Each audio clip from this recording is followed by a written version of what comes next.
Welcome back to the Lanterne Rouge cycling podcast, supported by Lacole, here with Benji Naesen. We just watched the first stage of the Giro d'Italia 2021, and we are excited. It was from Torino to Torino. Well, it's the Turin ITT, 9 kilometres long, an intermediate time check at 3.5 kilometres in, pretty much flat. They go out along the river and then back, so wind shouldn't matter too much. Allegedly a light headwind in the last couple of Ks, according to the commentary. The big contenders for the stage win were obviously Ganna was the favourite going into the stage, as well as Cavagna, Almeida, Evenepoel, and a few others. If you haven't seen, just a bit of housekeeping, if you haven't caught up on our Giro d'Italia preview, it's got timestamps on the YouTube video and also in the podcast in the description. So if you want to go and check what we said for various stages or catch up on that, there's plenty of time to do it because this was just a TT and tomorrow we have just a sprint stage. Benji, what did you focus on before this TT that you'd really like to see? Were there any narratives you wanted to see confirmed or denied from this TT? Quite a number of questions that we had that we wanted answered. I think that my main question was, where will Evenepoel be? And that's one that a lot of people had, because I've seen people say that he was going to be garbage throughout this Giro, and I've seen people say that he was going to destroy everybody. And I think the middle was the likely thing that it was going to land. And I won't go into it yet, but we got a relative answer on a basic level, but we don't know how much that will stretch throughout the rest of the Giro, of course.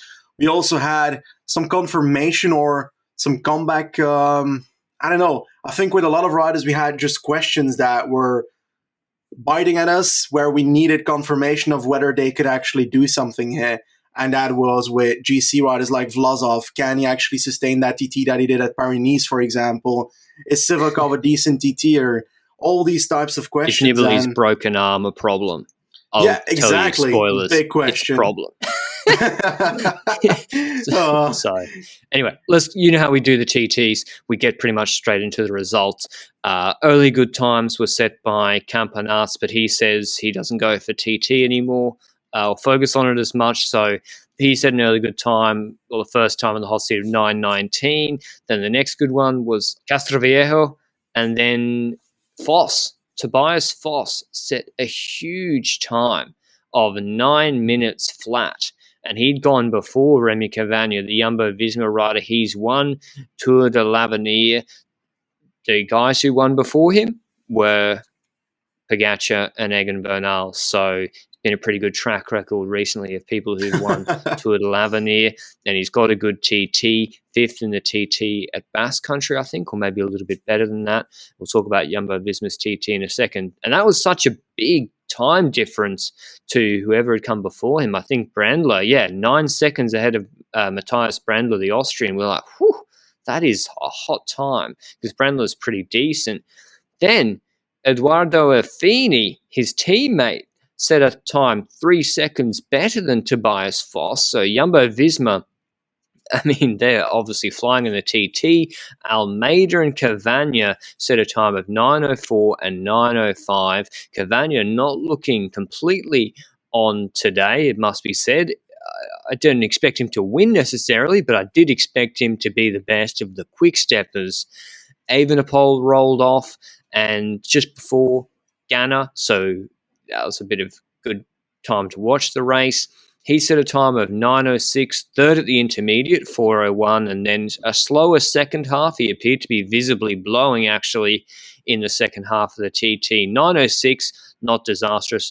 2 seconds or 1 second after Cavagna, 2 seconds after Almeida. And the last big contender for the stage to roll off was the guy who won this TT, the opening TT of the Giro last year, Filippo Ganna, on the Azzurra bike Pinarello just created for him. It looks mint if you can see it in the photos, and he absolutely smoked this TT after looking off at Romandy. He then was out to like $1.80, $1.85 to even head-to-head against Evenepoel, which was crazy odds in hindsight, and probably at the time, really, setting a best time of 8:47, a full 10 seconds quicker than Eduardo Affini in second, and a full kilometre an hour quicker at 58.75. How surprised by you were you by Ganna's performance, Benji? Because at the intermediate, I was like, he's winning this. He was absolutely motoring. Yeah, I agree. And what was special about Ganna's performance was his cornering for me. Every single corner he took except one was sublime. And then one of the corners was like completely the wrong side or something. He took it very wide and almost ended up on the wrong side of a traffic island in the middle. But eventually he put that right, and he actually probably lost a second there in the first half of the time trial, which is kind of surprising if you see what a time he puts on the board afterwards. But every single corner he went into, he just flew through the corner, and every single corner I was like, he's doing this one faster than everybody else. And if you do pedaling the cornering through them, yeah, as well, which is dangerous. Yeah, full commitment. Yeah, and that was the thing that kind of pulled the switch for me and said, yeah, he's likely going to take this one home. Definitely when he passed the first intermediate. Evenepoel was riding at the same time, and we saw a bit of a 1v1 that Evenepoel was, I think, 3 seconds behind in the first half, in a portion of the first half towards Ganna. So we had a view that Ganna was really setting a nice time, and it just extrapolated from that towards the finish line. So looking back, we didn't really... I think that everybody was kind of thinking about Ganna potentially winning this, but nobody dared to say it anymore after Romandy. I think we were at that point where we weren't sure about it. And it's good to see him back on top. The number one spot was probably starting to miss him. But yeah. Well, it turns out, Benji, it turns out, who would have thought that the opening stage of the Giro, where the Maglia Rosa is up for grabs, is more important to Ineos and the Italian Filippo Ganna than a Tour of Romandy TT. I mean, maybe they got their priorities all out of whack and they're not respecting Switzerland's second biggest 1 week race. But yeah, no surprise really that Ganna was obviously overtired or something at Romandy, or just not taking risks at all. And part of his TT is not just the power, it's taking risks through every corner, as Benji said. So Ganna wins this time trial. I'll read out the top 10 and then we'll get into the GC guys separately in a second. But here's the top 10. Ganna, Affini, Foss, Almeida, Cavagna, Van Emden, Evenepoel, Valscheid, Brandler, Moscon, and then I'll mention Vlasov at 11th because I really liked his TT. But before we get into the GC guys, I just need to mention an announcement from our show partner, Lecole. Speaking of aero and engineering for speed, Lecole have just announced a joint project with McLaren called Project Aero. They co-developed it with McLaren. It combines world-leading aerodynamic engineering with technical apparel to deliver kit that redefines fast, wind tunnel tested and verified, setting new standards in aero and speed. We've got the link down below if you want to have a look through more of the details of Project Aero and those kits. And we also have a Giro promo code. Obviously, I'm probably winning the Velo Games League, so if we want to make a discount available to everybody. So we have a Giro promo code available on all of Lecole's online sales channels, 20% off all products for everyone until June 13th after the Giro. The code's below, but it's all caps LRCP20. So yeah, Benji, before we get into the GC, man, what are the overperformances here from non-GC contenders? Valscheid, you mentioned as a top 10 guy. What about any others? I think Valscheid indeed was one of the riders that I was looking forward to for this prologue, because he recently received a custom TT extensions. And okay, because he's a big boy. Yeah, exactly. And having that extra as a really large rider probably improves his ability to do prologues quite a bit, but also the confidence in the material is very important. And I think that adds on to it. And that's a wonderful performance. Was expecting a decent one, and he just did what I expected. I think over performances, I think that we're mainly looking at the Jumbo riders here, because Affini has arguably not had a really good time trial in the last 2 years, and he was 13th, I think, a few weeks ago, I think in the Tirreno San Benedetto del Tronto time trial. So that was probably one of his best performances in the last 2 years, which means that he wasn't really up there in the last few time trials, and nobody was really expecting him to change that initially here. And he came around and really did that. So props to him. I think the next one is Tobias Foss. About Tobias Foss, I had the feeling a week ago or something that this could be a really interesting time trial because you mentioned him, 2 L'Avenir winner in the past.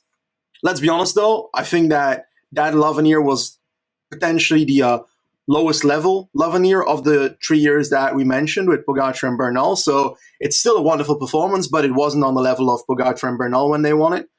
But he won it being different than the others in the sense that when he was younger, he stayed in the U23 ranking a lot longer than a lot of the other talents. A lot of the other talents were like 1 year in or something and they get a World Tour contract. Foss waited or didn't get a World Tour contract, but I doubt that. And eventually ended up signing after doing the complete category of U23. And I think he did L'Avenir like 3 times or something. He won the final time. And I think it was the time that Valter won one of the last stage in that as well, or got close in one of the final stages. Cepeda won it. Okay, oops, my bad. Who's I recall also an here attack this year. somewhere. But you're Yeah, right. that's true. Foss is I think he's 23, Pogacar's 22, but Pogacar won the L'Avenir before him. So he's not necessarily younger than Pogacar. He's 23, so it makes sense that he's taking steps up and improving. Now that's good for Jumbo-Visma. But Van Enden, 6, so they have 3 in the top 6 Jumbo-Visma. They have been flying in TTs. They've been doing a lot of work behind the scenes. All their riders' setups look absolutely dialed. Roglic at Paris was flying. Kruijswijk's had a good time there as well. And apart from the GC man for them, who's had an okay time too, which we'll get to now, Benji. Wait. Oh, yeah. I'm not there yet. I think that I want to add in regards to Foss that he is currently sitting ahead of Almeida and GC. Those 2 are the first 2. Yeah, it's partially leading into the GC thing, but I do want to talk about it because let's look at stage 2, 3, and 4. We've got stage 2 a sprint stage 3 a sprint stage with a few hills in the last 50 kilometers that could have some damage to flat sprinters, but not necessarily to GC people at all. And the 4th stage is a medium mountain stage. Medium mountain stage will decide who gets the Maglia Rosa, obviously. And at the moment, the biggest candidates of that front part is Foss and Almeida. Foss can climb. He hasn't had the best history since he turned pro as a climber, but he's been up there relatively decently, and if he can step that up in this Giro, because he's come at a point where he kind of needs to make that step up. He clearly did it in the prologue adventure as well. So if he does that, I think that it might be a battle between those 2 riders for the Maglia Rosa after stage 4.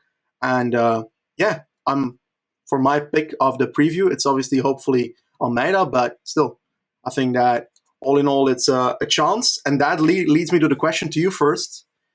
Let's say, let's talk about Bennett first and the GC people. Then we'll go back to the question of Bennett versus Foss and whether you think they should put everything on the line for Bennett. I mean, are you asking me, should they put everything on the line for George Bennett? No, yeah. I don't think so. I think Foss, getting him in the Maglia Rosa, riding for him after stage 4, Benji just mentioned, it has the Colle Passerino. He could make it over that. I think that's more important. That would be a big win for them GC-wise to get a guy in the Maglia at some point in this year's Giro. But here's the GC rankings. A few places have hopefully pulled these out. Foss, the first of the GC guys. Almeida second on 4 seconds. Evenepoel third on 6 seconds. Not even the best or the second best guy on Quickstep, Benji, in the TT. He may as well pack it up and go home now. There's no other part of this Giro where you can make up 3 to 5 seconds.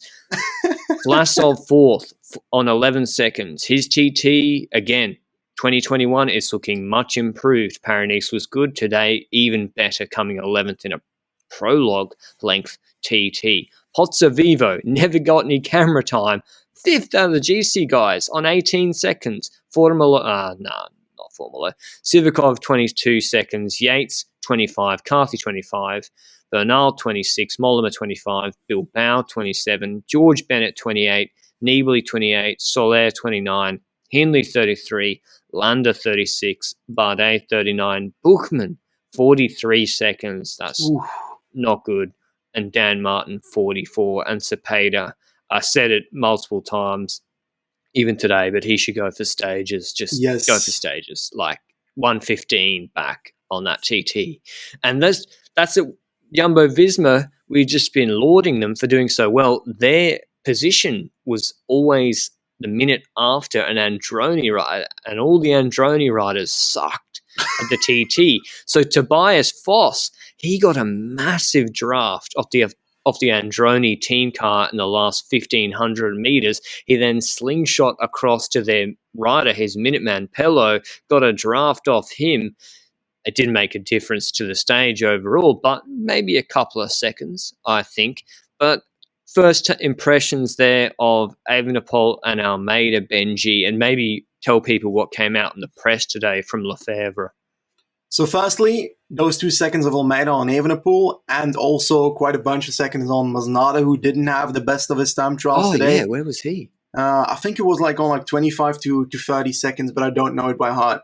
But to be honest, this gives Almeida a tiny advantage in the leader's position of the Koenig. And the reason there is that if Evenepoel would have beaten Almeida today, then obviously the tensions would have been more. There would have been more clashing between those two in the future. But now you've got one rider that was expected to ride for a GC already ahead of the other riders in the team. Nonetheless, that could still change. So it's not like Almeida had the advantage today, but he might well lose 5 seconds at a certain point on Evenepoel, who goes for a crazy attack on stage 4 and gains time.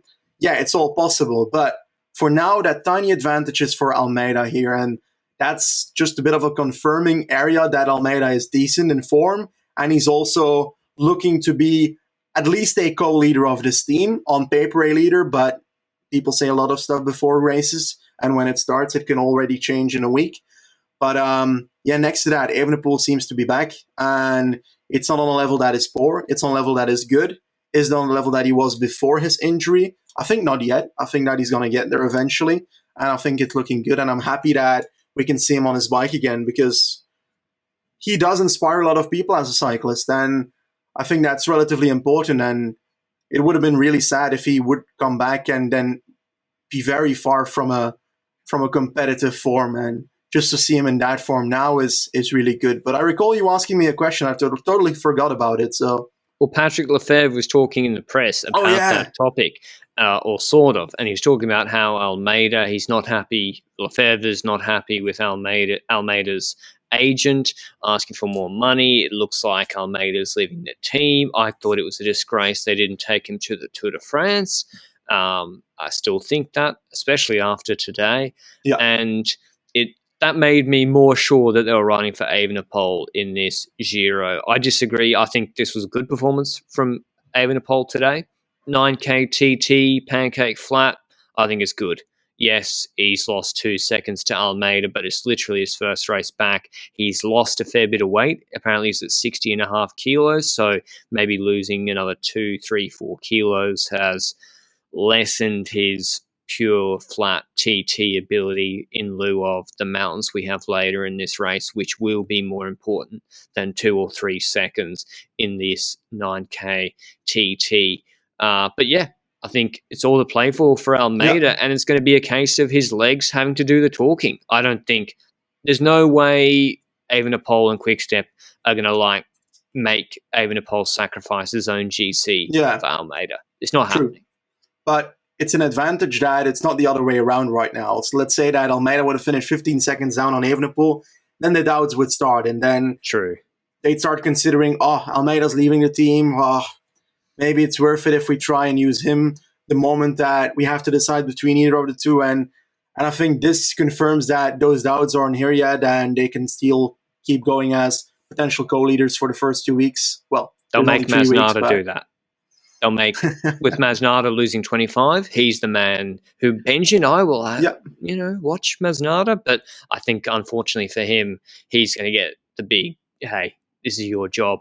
Now, other guys to talk about, I mean, it's all much of a muchness for everyone else. Yates, Carthy, Bernal, all around 25. Bernal, he was fiddling with his Garmin as he went down the down ramp. Bit strange. Like, you won't see Ganna or anyone doing that. He then did it twice, trying to flick it on, press the lap button or something, which maybe cost him a second or two. Sivakov just beating him by 4 seconds. I mean, Hindley, Benji, 33 seconds here. We've got a 30K TT at the end. It's going to be so hard for him. It's terrifying. I think.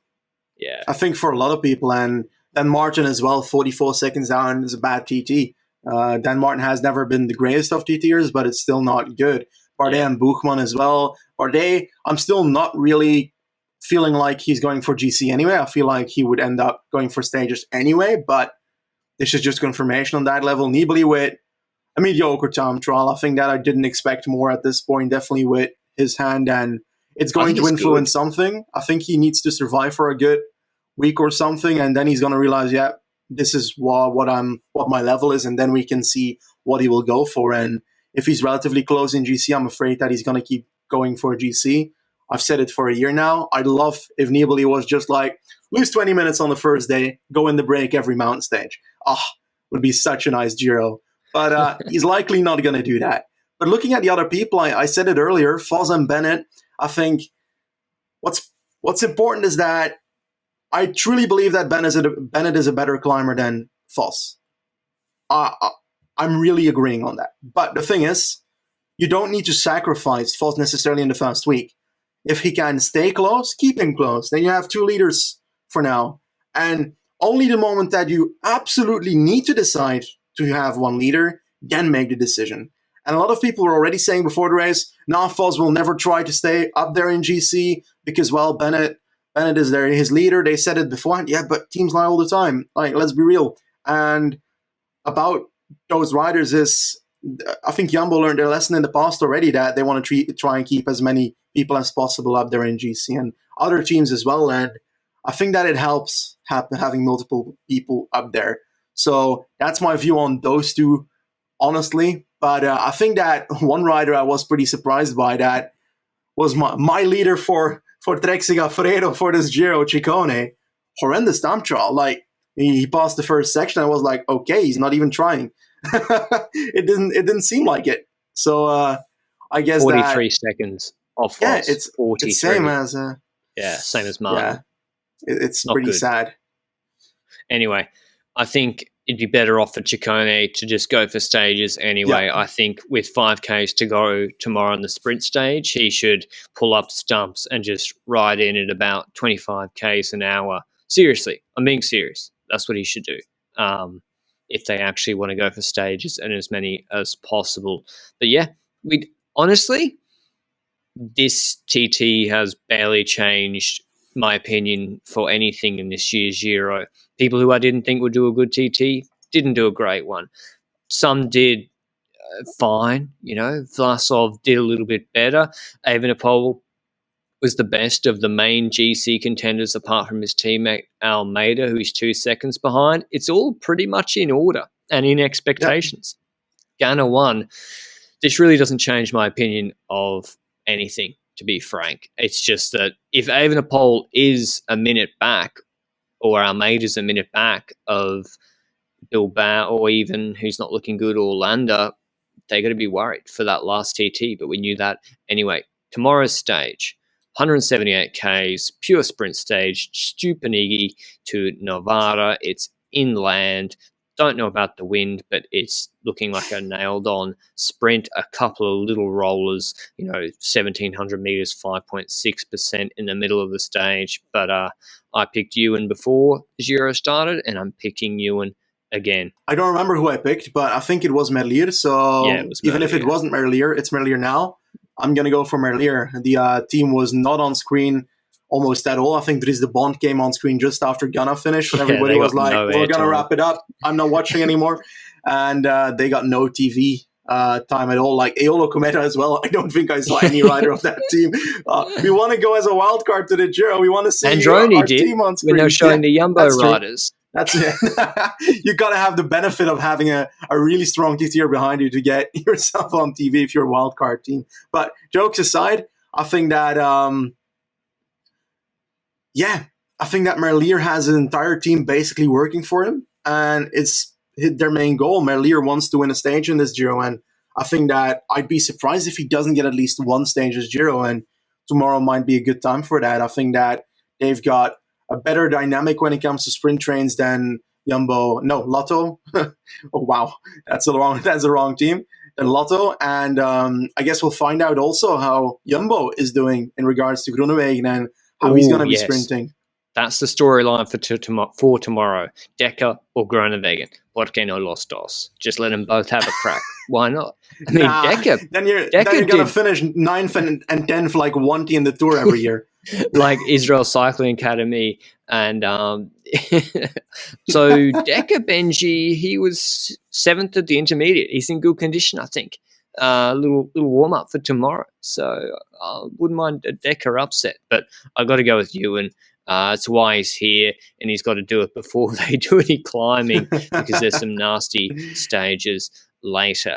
Otherwise, I mean, just a nice introduction to this Giro d'Italia. I think the little underperformance for today, I would say the big takeaway would be Cavagna. I would have expected him to beat Foss and Almeida. Perhaps the Tour de Romandie was a little bit too much racing for Cavagna so far this year. I feel like he's done Provence, Fournes-Ardèche, Bernard-Drôme, Paris-Nice, Catalunya, Brabant-Sepale, Amstel, Romandie, Giro. That's a fair amount of racing, a lot of it at top level, and Romandie was nasty. He did win the TT though, so he probably wouldn't have beaten Ganna anyway. So going full for that TT, I mean, he's got that win. Wouldn't have won today with the form Ganna brought. So who am I to judge? I just think that might have affected his level a little bit today.